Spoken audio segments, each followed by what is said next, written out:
This is Truth and Other Lies, Murder by Koolaid. Cults are found in all shapes and sizes. There is not a common definition of a cult, but they all have one common characteristic: a charismatic leader. The most extreme cults become known to the public because they share a common conclusion: murder and/or suicide. What about cult-like movements that lack a charismatic leader? Can they be considered a cult, or are they something else? Cults and cult-like movements. Learn the difference on Murder by Koolaid. I am Mark Jacobin along with my brother James, and you're listening to Truth and Other Lies. James, let's do a little free association. What comes to your mind when I say the word cult? Well, a lot of individual names come to my mind: Manson, Koresh, Jones, and others. But also, what comes to mind is the idea that you can dissuade someone else's argument by calling them a cult, because a cult has so many negative connotations that you can accuse someone of being in a cult and dismiss their entire argument. But, Mark, most cults start with a good agenda, or at least that's what we think publicly. Right, because nobody joins a group of fanatical, murderous tyrants voluntarily, at least most people anyway.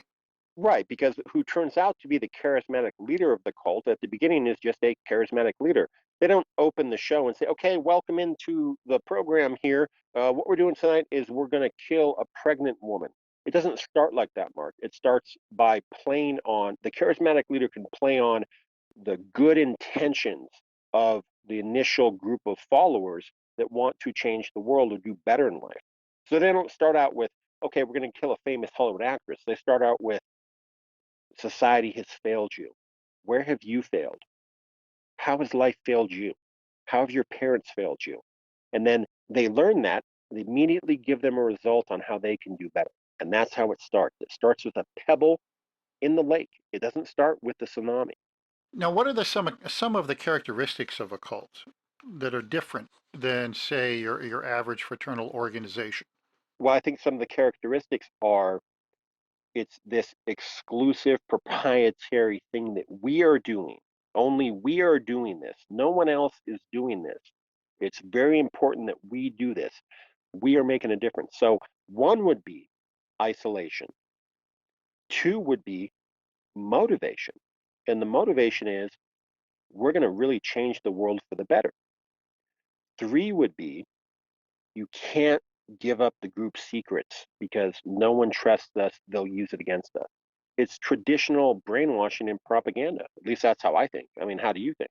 Well, that is the consensus, is that cults are created by using classical psychological manipulative techniques, which are used across the gamut, both in voluntary and involuntary capacities.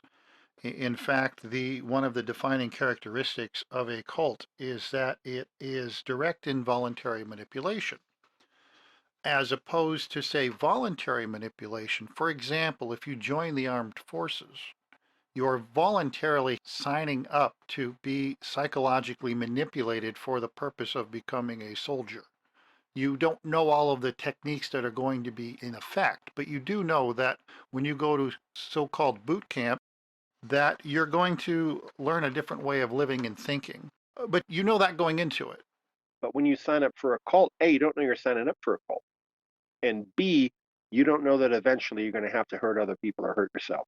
Big difference. Let's take a break and come back with Murder by Koolaid. JacobinBrothers.com.